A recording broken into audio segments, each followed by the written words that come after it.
Hi மக்களே, எல்லாருக்கும் வணக்கம். நான் தான் உங்கள் கடல் ராசா நாட் 7. இப்போ நீங்கள் பார்த்தீங்கன்னா நம்ம ஆழ்கடலில் பிடித்த மீன்களை கரையை இறக்கி விற்றுக்கிட்டு இருக்கோம் மக்களே. இந்த மீனுக்கு பேர் சுறா. ஆமாம், இதனுடைய பற்கள் செம ஷார்ப்பாக இருக்கும் மக்களே. நம்ம சேனல் பிடிச்சிருந்தால் லைக் பண்ணுங்கள், சப்ஸ்கிரைப் பண்ணுங்கள், ஷேர் பண்ணுங்கள், மறக்காமல் பெல் பட்டனையும் போட்டுவிடுங்க மக்களே. அடுத்த வீடியோவில் பார்ப்போம். இந்த மாதிரி அடுத்தடுத்த வீடியோ நிறையா வரும் மக்களே. ஓன் வாய்ஸ்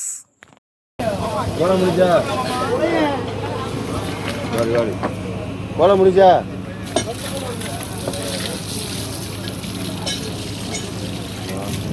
தண்ணி எடுக்க சொல்லுவாங்க.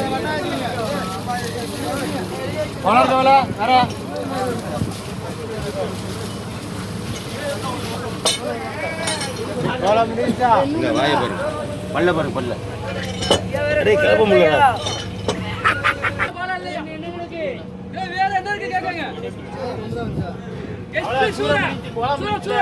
பரவிட்டு இருக்கா?